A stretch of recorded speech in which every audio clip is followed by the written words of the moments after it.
भले ही अब छुट्टियां हों, लेकिन आज हम करने वाले हैं पुष्पी पादपों में लैंगिक जनन। पुष्पी पादपों में लैंगिक जनन बहुत इम्पोर्टेंट चैप्टर है और ये हम करने वाले हैं क्लास 12 के पॉइंट ऑफ व्यू से। ठीक है, तो जो मेरे नोट्स हैं मैं इसको अच्छे से एक्सप्लेन करूँगी, तो एंड तक बने रहिए। प्रॉपर ये चैप्टर कंप्लीट होगा आज। किसी पूर्व स्थित जीव के द्वारा अपने समान जीव उत्पन्न करने की प्रक्रिया को जनन कहते हैं। यानी पूर्व स्थित यानी जो पहले से ही मौजूद हो, उस जीव के द्वारा अपने ही जैसी जीव को उत्पन्न करना, उसे हम जनन कहते हैं। जाति की निरंतरता को बनाए रखने के लिए जनन आवश्यक है। पुष्प एक रूपांतरित प्रवाह है जो पादप का लैंगिक अंग है। क्योंकि पुष्प में ही देखोगे वहाँ पे जनन पूरा होता है। वहाँ पे क्या होता है, अपने पुकेसर होता है, स्त्रीकेसर होता है। ठीक है, इसलिए पुष्प विभिन्न रंग, आकृति व अभिविन्यास वाले होते हैं, जो इस प्रकार अनुकूलित होते हैं कि अंतिम उत्पाद के रूप में फल व बीज में परिवर्तित हो जा सके। ये बात तो सच है कि पुष्पों के अलग अलग रंग होते हैं, अलग अलग स्थान पे, मतलब अलग, वो कहीं भी उगते हैं पेड़ पर, और इस प्रकार होते हैं कि अंत में क्या होगा, निषेचन के बाद फल या बीज पर बदल जाता है पुष्प। अब बात करते हैं, ये पुष्प का एक डायग्राम है और ये है बाह्य दल, जिसे हम स्पैरल कहते हैं, सेपल कहते हैं, और ये पुष्पासन, देन पुष्पवृंत, ये अंडप है अपना, स्त्रीकेसर भी बोलेंगे, कार्पेल या पिस्टन, पुकेसर, स्टैमेन, और नीचे क्या है, ये दल, पंखुड़ियाँ होती है, दल, पेटल। अब नीचे देखते हैं, पुष्पवृंत के द्वारा तने से जुड़ा रहता है। पुष्पवृंत का शीर्ष भाग फूला हुआ होता है, जिसे पुष्पासन कहते हैं। पुष्प किससे जुड़ा हुआ है, पुष्पवृंत से। पुष्पवृंत से कहाँ पे, तने पे जुड़ा हुआ है। पुष्पवृंत का शीर्ष भाग फूल, ये जो शीर्ष भाग क्या है, फूला हुआ है, जिसे कि हम पुष्पासन कहते हैं। पुष्पासन पर पुष्प चारों भाग एक चक्र के रूप में स्थित रहते हैं। बाह्य दल पुंज कैलिक्स, इसमें प्रत्येक भाग को बाह्य दल सेपल कहते हैं। यह हरी पत्ती सदृश संरचना होती है, जो प्रकाश संश्लेषण व पुष्प की कलिका अवस्था में सुरक्षा करता है। ये इम्पोर्टेंट है, मैंने इसमें हाईलाइट कर रखा है कि प्रकाश संश्लेषण व पुष्प की कलिका अवस्था में सुरक्षा करता है। नेक्स्ट पेज देखते हैं। ये क्वेश्चन कई बार पूछा जाता है कि एक आवृतबीजी पुष्प के उन अंगों के नाम बताइए जहां नर व मादा युग्मोद्भिद का विकास होता है। तो नर का तो होता है पुकेसर या परागकोश में, मादा का होता है भ्रूणकोश यानी कि बीजांड, जो कि अंडाशय में स्थित होता है। नीचे आता है दलपुंज यानी कोरोला। यह पुष्प का रंगीन भाग होता है, जिसमें प्रत्येक सदस्य को दल कहते हैं। यह परागण में सहायक होता है। परागण की क्रिया के बाद जो परागकण आते हैं, उसके अंदर अंडाशय के अंदर चले जाते हैं, फिर निषेचन होता है, बीज और फल का निर्माण होता है। ये इस तरीके से कुछ होता है। पुंगमंग एंड्रोशियम, यह पुष्प का नर जननिक भाग होता है, जिसके प्रत्येक इकाई को पुकेसर कहते हैं। नीचे जयांग यानी गाइनोशियम, यह पुष्प का मादा जननिक भाग होता है, जिसमें प्रत्येक पुष्प सदस्य को अंडप कहते हैं। लैंगिक जनन देखिए, नर व मादा युग्मक के संयनन से नए जीव के निर्माण की प्रक्रिया को लैंगिक जनन कहते हैं। लैंगिक जनन धीमी व जटिल प्रक्रिया है, क्योंकि फल से भी, मतलब जो फूल से बीज व फल बनने में समय तो लगता है, इसलिए कैसी प्रक्रिया है, धीमी और जटिल प्रक्रिया। लैंगिक जनन की क्रिया को 3 अवस्थाओं में विभाजित किया गया है।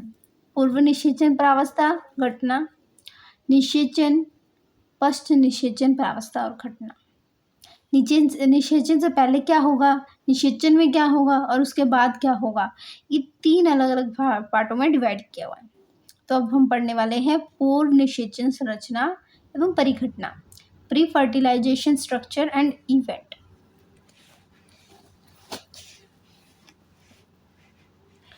इसमें युग्मक जनन व युग्मक स्थानांतरण को सम्मिलित किया गया है।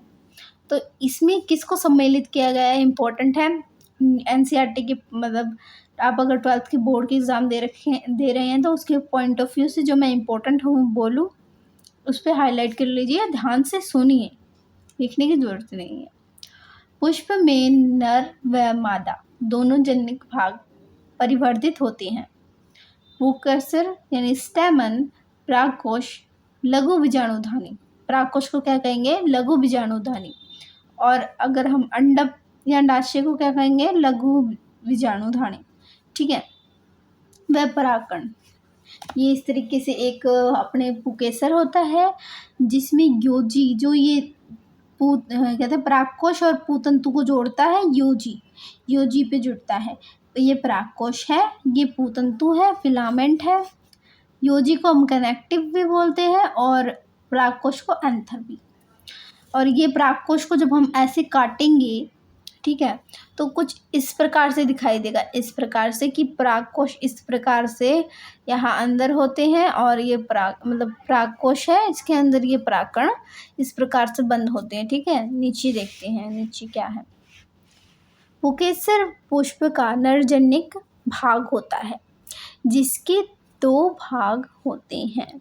पूतंतु यानी फिलामेंट, यह लंबा वर्तनुमा भाग होता है जो परागकोश को पुष्पासन से जोड़ता है। देखो नॉर्मल सी बात है, आराम से एक लाइन में लिख सकते हैं आप। अगर पूतंतु के बारे में पूछा है तो ये कैसा भाग है, वर्तनुमा भाग है जो परागकोश को किससे जोड़ता है, पुष्पासन से। परागकोश पोलन सैक ये शीर्ष पर पाई जाने वाली संरचना होती है जिसमें परागकण बनते हैं। अगर परागकोश द्विपालित हो तो उसमें 4 बीजाणुधानी होती है। नेक्स्ट वीडियो में मैं आपको इसके क्वेश्चन, इस चैप्टर को कंप्लीट कराने के बाद नेक्स्ट वीडियो में मैं आपको नीट में जो क्वेश्चन पूछे गए हैं वो सॉल्यूशन करवाऊंगी, तो आपको वो दूसरी वीडियो भी देखनी है। उसमें लिख दूंगी कि भाई पता चल जाए, ताकि आपको मैंने नेक्स्ट वीडियो डाल दी। देखो ये हम अच्छे से अध्ययन करेंगे, यानी कि बिल्कुल डिटेल में पढ़ेंगे कि ये अपना परागकोश किस प्रकार से कितने इसमें स्तर होते हैं, कैसे ये प्रस्फुटन होता है और परागकण है वो निकलते हैं। ठीक है, परागकोश। तो परागकोश व पूतंतु को जोड़ने वाली संरचना को योजी कहते हैं। ये याद रखना, ये इम्पोर्टेंट है। जिसमें संवहन ऊतक पाए जाते हैं। इसमें कैसा ऊतक पाया जाता है, संवहन ऊतक। अब देख लो इस प्रकार की जो संरचना होती है, 4 लेयर्स के बाद कितने लेयर्स होते हैं, 1 2 3 लेयर्स के बाद एक और लेयर होती है जिसके अंदर क्या होता है, परागकण। तो सबसे बाहर वाली लेयर को अपन बोलते हैं अधिचर्म, एपिडर्मिस। फिर उसकी बाद वाली जो अंदर की होती है, मध्य जो होती है उसे बोलते हैं अंतस्त्वचा, एंड्रोशियम। फिर सबसे भीतरी जो पार्ट होता है उसे बोलते हैं मध्य स्तर, मिडल लेयर। देन अपना जो लेयर आता है वो होता है टैपिटम, जो परागकण को पोषण प्रदान करता है। फिर इसके अंदर आते हैं बीजाणु ऊतक, जिसे बीजाणुधानी भी कहते हैं। ठीक है, उसके बाद हम सिर्फ इतने पार्ट का, मतलब इसमें क्या है, इतने पार्ट को अगर काट के अलग करके इसके बारे में पढ़े तो कुछ इस प्रकार, इस तरीके से ही जुड़े हुए होते हैं। अधिचर्म, अंतस्त्वचा। ठीक है, बीच में क्या होते हैं, बीच में कुछ खाली कोशिका होती है। कुछ कोशिका, ज़्यादातर कोशिकाओं में द्रव होता है, लेकिन कुछ कोशिकाओं में द्रव नहीं होता। जब क्या करते हैं, परागकोश पानी अधिक ले लेते हैं तो जो खाली कोष्ठक होते हैं वो टूट जाते हैं, अधिक फुलावट के कारण। टूट जाने के कारण जो परागकोश है, परागकण है, वो उसमें से बाहर निकल जाते हैं। ठीक है, पानी भर जाएगा तो नॉर्मल सी बात है, जो खाली है उन पर दबाव पड़ेगा, पानी वाले कोशिका की वजह से और वो टूट जाएगा। परागकोश की संरचना। परागकोश की आंतरिक संरचना में 2 भाग होते हैं। ये सारे इस जितना मैंने बताया ना इसको डिटेल में पढ़ रहे हैं, ठीक है।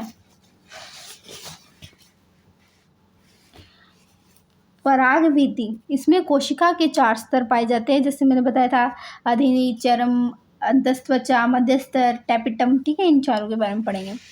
अधिचर्म क्या है? परागकोश का सबसे बाह्यतम व सुरक्षात्मक आवरण होता है जो एक कोशिकीय स्तर से बना होता है। अंतस्थ त्वचा, यह अधिचर्म के अंदर स्थित स्तर होता है जिसमें अल्फा सेलुलोज के रेशे का जमाव पाया जाता है। जिसमें भाग में अल्फा सेलुलोज के रेशे अनुपस्थित होते हैं, ठीक है, उसे स्ट्रोमियम या ओस्ट कोशिका कहते हैं, ठीक है।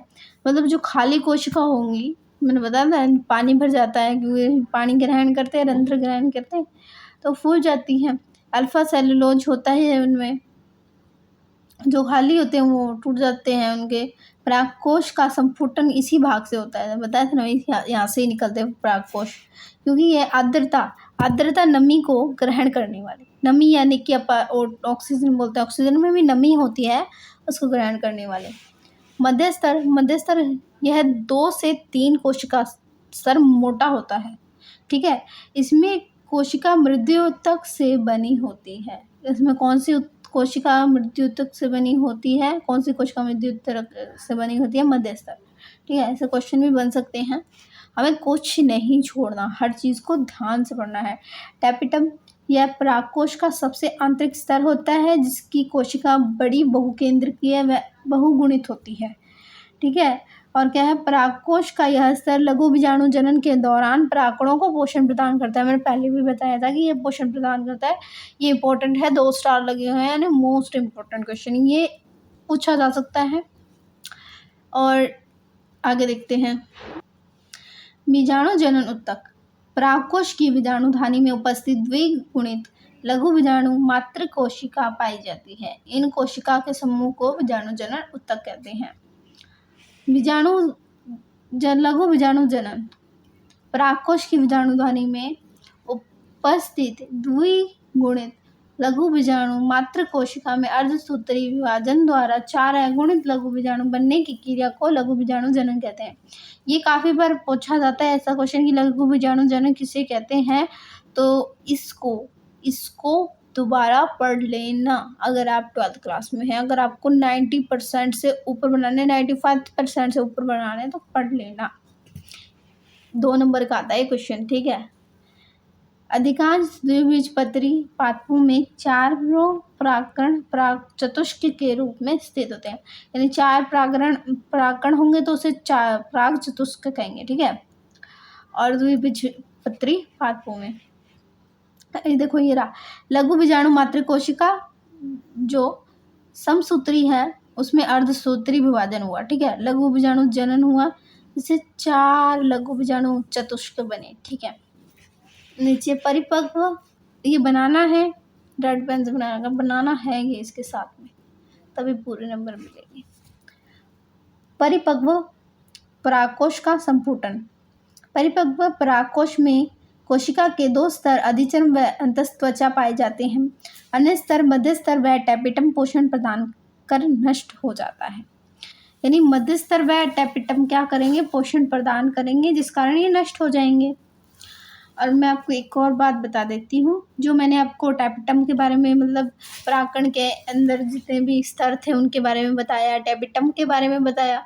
अगर उसके बारे में पूछा जाए कि किस प्रकार जो है परागकण परागकोश से बाहर निकलते हैं, क्रियाविधि समझाइए, तो आपको ये दोनों डायग्राम बना के आने हैं साथ साथ में। जैसे कि इनके बारे में बताया, अधिचर्म क्या है, अंतस्त्वचा क्या है, मध्यस्तर क्या है, टैपिटम क्या है, इनके बारे में आप व्याख्या करके आएंगे, ठीक है। तो नेक्स्ट करते हैं आगे।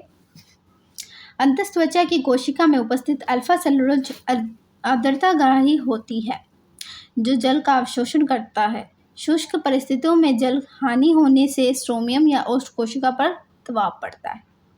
नेक्स्ट देखते हैं, ये मोस्ट इम्पोर्टेंट है। परिपक्व परागकोश का संपुटन ओष्ठ कोशिका वाले भाग से होता है। ये पहले भी मैंने लिखा था, ये दोबारा भी मैंने लिख रखा है नोट्स में, क्योंकि सर ने अच्छे से मतलब डिटेल में हमें बताया था कि भाई इसको दोबारा लिख लो, भूल जाओगे वरना, यानी आपको भी आप भी भूल सकते हो, तो अच्छे से आपको करना है।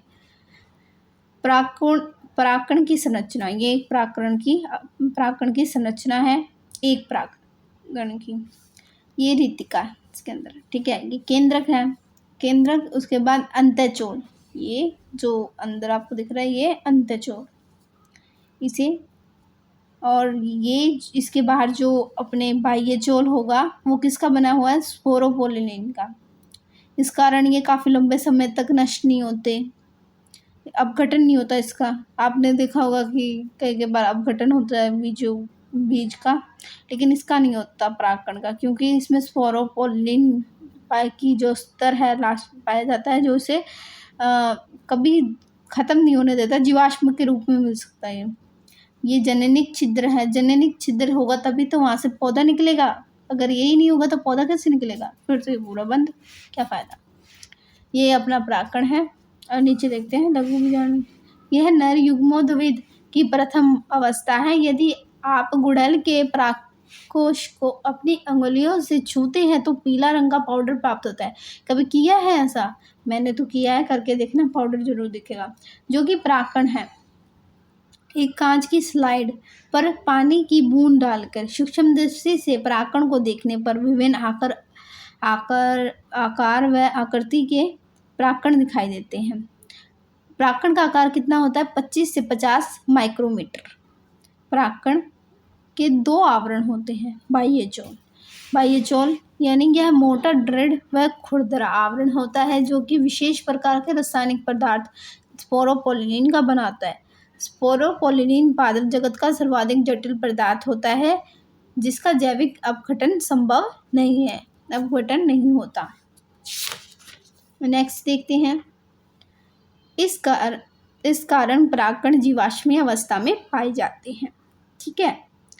अंतःचोल, यह स्तर पैक्टिन या सेल्यूलोज का बना होता है, जो पतला व झिल्ली जैसा होता है। परागनलिका का निर्माण परागकण के अंतःचोल के द्वारा होता है, ठीक है। अब परागकण में कुछ स्थानों पर बाह्यचोल अनुपस्थित होता है, जिसे जननिक छिद्र कहते हैं, जिसकी संख्या द्विबीजपत्री पादपों में 3 और एक बीजपत्री पादपों में 1 होती है। याद रखना, द्विबीजपत्री पादपों में कितनी होती है? 3। एक बीजपत्री पादपों में कितनी होती है? 1। स्पेशल पॉइंट है, ये इम्पोर्टेंट भी होगा, स्पेशल पॉइंट हमेशा इम्पोर्टेंट होता है। परागकण के चारों तरफ चिपचिपी तेलीय परत पाई जाती है, जिसे पोलन कीट कहते हैं, जो कीटों को परागित पादपों के में परागकण में सहायता करती है। यानी कि जो पोलन कीट होगा, चिपचिपी पदार्थ, तेलीय परत पाई जाएगी, वो कीटों को अपनी तरफ आकर्षित करती है। इससे ही तो शहद बनता है, तभी तो कीट आते हैं और जो परागकण उनके पैरों में चिपक जाते हैं और वो दूर दूर तक फैल जाते हैं और पौधा बन जाता है। आपने देखा होगा कि जहाँ पे पौधा होने की संभावना ही नहीं थी, कोई बीज नहीं छिड़का, फिर भी वहाँ पे एक पौधा उगाया, उस तरीके से, ठीक है। पराग एलर्जी, पोलन एलर्जी, कुछ पादपों के परागकण गंभीर एलर्जी, अस्थमा, त्वचा खुजली व जलन, बुखार उत्पन्न करते हैं, जिसे पोलन एलर्जी कहते हैं, जैसे पार्थिनियम, चिनोपोडियम आदि। ये इम्पोर्टेंट है, अगर पूछे पराग एलर्जी वाले जो परागकण है कौन से, तो पार्थिनियम, चिनोपोडियम। पराग उत्पाद, परागकण में बहुत से पोषक तत्व होते हैं, जिसमें असंतृप्त वसा भी शामिल है। पश्चिमी विदेशों में खिलाड़ियों की कार्यकुशलता व दक्षता को बढ़ाने में प्रयोग करते थे, ठीक है, कर लेते हैं। परागकणों में असंतृप्त वसा होती है, जो सूर्य की पराबैंगनी किरणों से सुरक्षा करती है। इससे कॉस्मेटिक क्रीम भी बनाई जाती है। परागकण का जीवन काल, वह समय जिसमें परागकण कार्यात्मक रूप से सक्रिय रहते हैं, परागकण का जीवन काल कहलाता है। यह तापमान व आर्द्रता पर निर्भर करता है। खाद्यान्न जैसे गेहूं व चावल के परागकण का जीवन काल 30 मिनट का होता है। परागकणों को लंबे समय तक सुरक्षित रखने के लिए द्रव्य नाइट्रोजन कितना -96 डिग्री सेल्सियस में रखा जाता है। इस तकनीक को क्रायोप्रिजर्वेशन कहते हैं। ठीक है, नीचे हम देखते हैं नर युग्म उद्भिद की संरचना और इसका परिवर्धन कैसे होता है। ये यहाँ से लेकर यहाँ जो है ये अवस्था है परागकण से पहले और ये अवस्था परागकण के पश्चात, ये वाली लास्ट। तो ये अपना परागकण है जिसमें मैंने आपको बताया कौन कौन से भाग होते हैं। इसमें क्या होगा, असमान समसूत्री विभाजन। पहले ये लघु जो परागकण था वो क्या था, अगुणित था। असमान समसूत्री विभाजन होने के कारण ये इसमें एक जो केंद्रक है वो बड़ा हो गया, तो औरजनिक छिद्र ऊपर आ गया। ठीक है, ये कायिक केंद्र और औरजनिक छिद्र बना। उसके बाद इसमें कोशिका द्रव्य विभाजन हुआ। कोशिका द्रव्य विभाजन से जननिक कोशिका है वो बड़ी हो गई, उसके अंदर केंद्रक हो गया। ये कायिक कोशिका हुई, छोटा सा भाग। ठीक है, फिर इसमें फिर से समसूत्री विभाजन हुआ, जिससे 2 जननिक युग्म बन गए और एक कायिक कोशिका बन गई। नर युग्मोद्भिद में यह कैसी अवस्था है, 3 कोशिकीय व 3 केंद्रकीय अवस्था। 3 कोशिका 1 2 3 कोशिका और 3 केंद्रकीय अवस्था। 1 2 3। ठीक है, इसके अंदर भी तो केंद्रक हो गई। 3 कोशिकीय 3 केंद्रकीय अवस्था। अगुणित परागकण या लघु बीजाणु नर युग्मोद्भिद की प्रथम अवस्था होती है। नर युग्मक युक्त परागकण को नर युग्मोद्भिद कहा जाता है। आवर्तबीजी पादपों में नर युग्मोद्भिद का परिवर्धन 2 चरणों में होता है। परिवर्धन 2 चरणों में होता है। प्रथम चरण यानी परागकण से पहले, यह चरण परागकण से पहले परागकोश में ही संपन्न हो जाता है।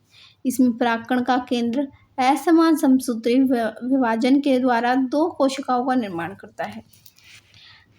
कायिक कोशिका का आकार बड़ा होता है जिसमें खाद्य पदार्थ संचित होता है, जबकि जननिक कोशिका का आकार छोटा होता है जो नर युग्मक का निर्माण करती है। नोट, आवर्तबीजी या पुष्पीय पादपों में लगभग 60% पादपों में परागकण के समय परागण 2 कोशिकीय या 2 केंद्र की अवस्था में होता है।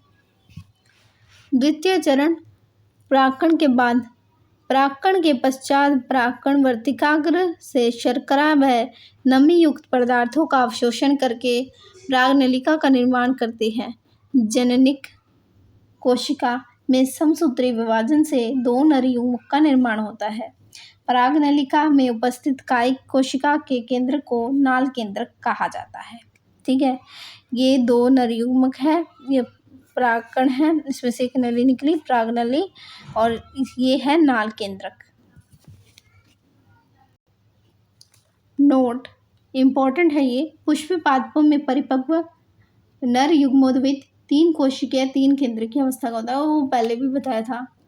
ठीक है, और ये अलग अलग पौधे हैं जिसमें अलग अलग मतलब केंद्रक है, अलग अलग क्या है, युक्तांड भी है। युक्तांड भी यानी जिसके एक अंडप है जिसमें अलग अलग अंडप है। ठीक है, इस तरीके से दिया हुआ है।